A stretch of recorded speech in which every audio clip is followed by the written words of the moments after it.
बिस्मिल्लाहिर्रहमानिर्रहीम अस्सलाम वालेकुम। Welcome back to my YouTube channel. I hope you are all doing well. Guys, आज के लेसन के अंदर मैं इंग्लिश ग्रामर का सबसे इम्पॉर्टेंट टॉपिक डिस्कस करने वाला हूं, जो कि मोस्टली स्टूडेंट को इंग्लिश ग्रामर में सबसे मुश्किल लगता है। वो हमारे पास क्या है? टेंसेस।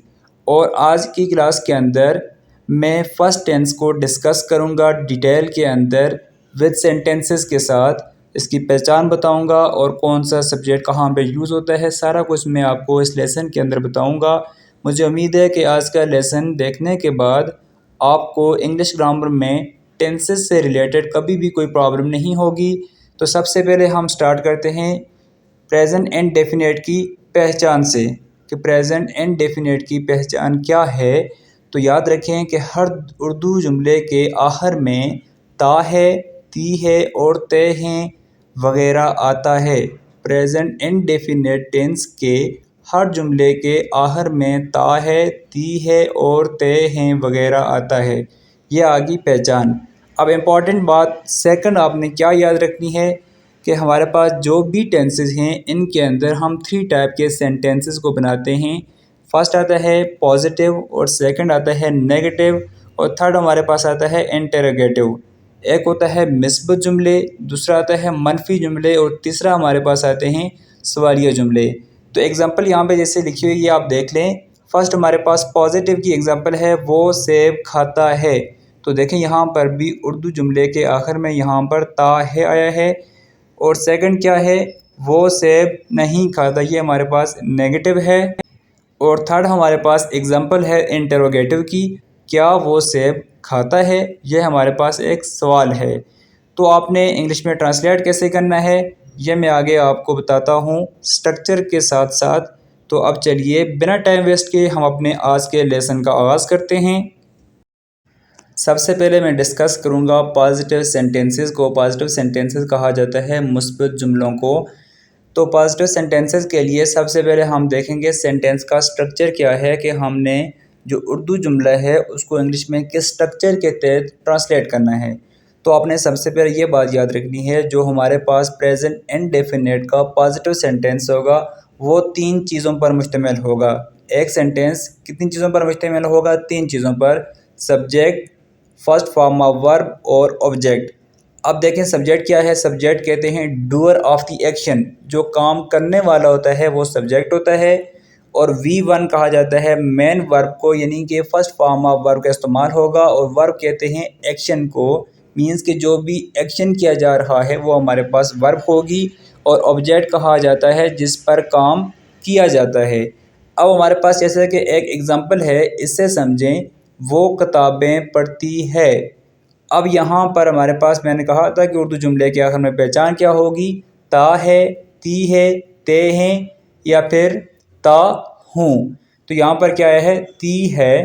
तो अब हमने सबसे पहले देखें कि इस जुमले के अंदर सब्जेक्ट क्या है। तो सब्जेक्ट यहाँ पे क्या आता है? वो किताबें पढ़ती है। तो डूअर ऑफ एक्शन क्या है? वो। और ती है मतलब कि फीमेल की बात की गई है, तो यहाँ पे सब्जेक्ट आएगा शी। और एक और बात याद रखें कि ई शी एट के साथ एस या ई एस का इजाफा किया जाता है। यहाँ पर भी हम रीड हमारे पास फर्स्ट फॉर्म ऑफ वर्ब है, इसके साथ हम एस का इजाफा करेंगे। जहाँ पर भी सब्जेक्ट ई शी या इट होगा वहाँ पर हमारे पास जो फर्स्ट फॉर्म ऑफ वर्ब होगी उसके साथ हम एस या ई एस का इजाफा करेंगे। और V1 के बाद हमारे पास ऑब्जेक्ट यहाँ पर क्या आता है? क्या चीज़ पढ़ती है? किताबें। ये हमारे पास प्लूरल फॉर्म में है, तो यहाँ पर क्या आएगा? बुक्स। तो कंप्लीट सेंटेंस क्या बना? शी रीड्स बुक्स, वो किताबें पढ़ती है। अब चलिए नेक्स्ट मूव करते हैं। नेक्स्ट सेंटेंस है पॉजिटिव का, मैं पानी पीता हूँ। अब इस सेंटेंस के अंदर मैं सब्जेक्ट है, तो मैं के लिए इंग्लिश में क्या वर्ड है? आए। और V1 यहाँ पर क्या है? पीना। तो पीना के लिए इंग्लिश में वर्ड है ड्रिंक।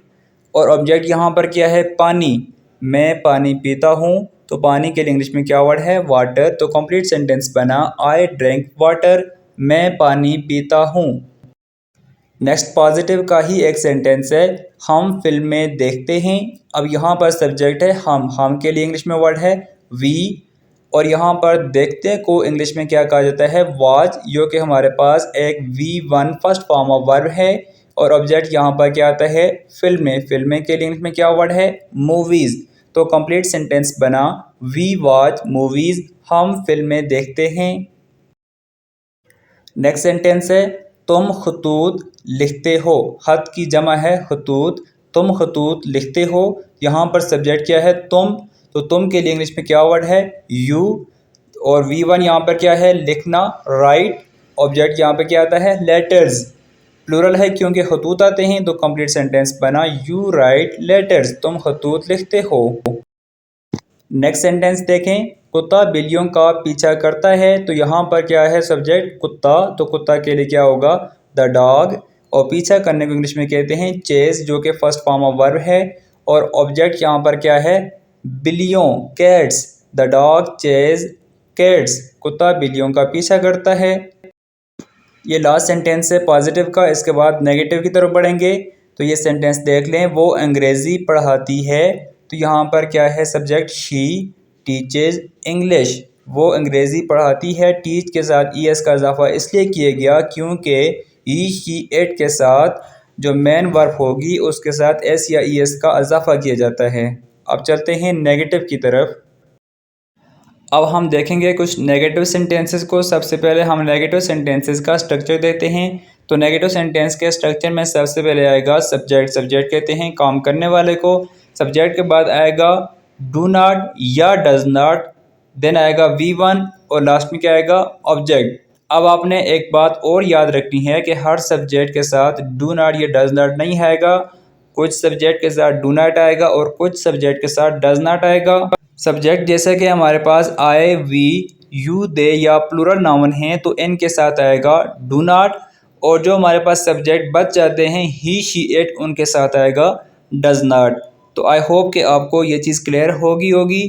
तो अब हम देखते हैं कुछ एग्जांपल को नेगेटिव सेंटेंस के अंदर और उनको इंग्लिश में भी ट्रांसलेट करते हैं। तो फर्स्ट हमारे पास जैसे कि एग्जांपल है, वो किताबें नहीं पढ़ती। तो नहीं याद रखें, नहीं का जहाँ पर भी लफ्ज़ आएगा तो यह नेगेटिव की पहचान है।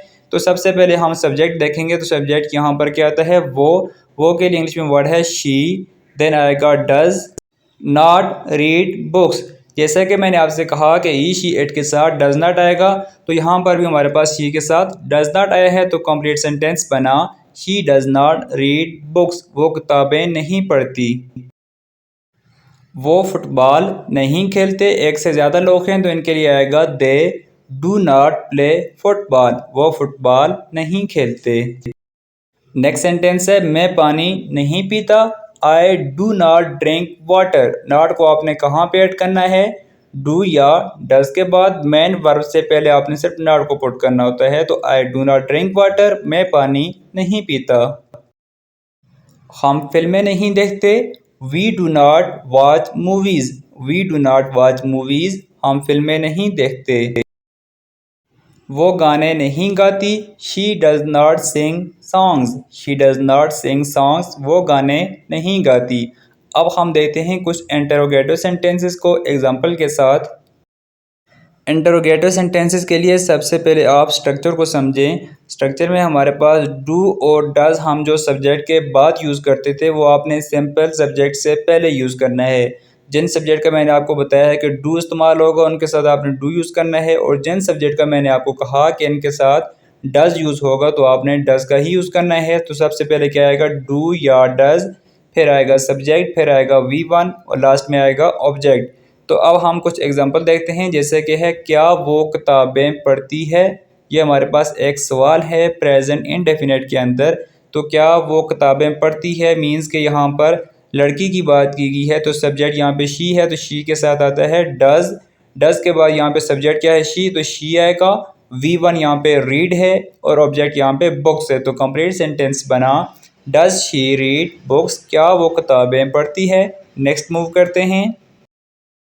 नेक्स्ट जुमला आता है, क्या मैं पानी पीता हूँ। Do I drink water, do I drink water, क्या मैं पानी पीता हूँ। क्या कुत्ता बिल्लियों का पीछा करता है।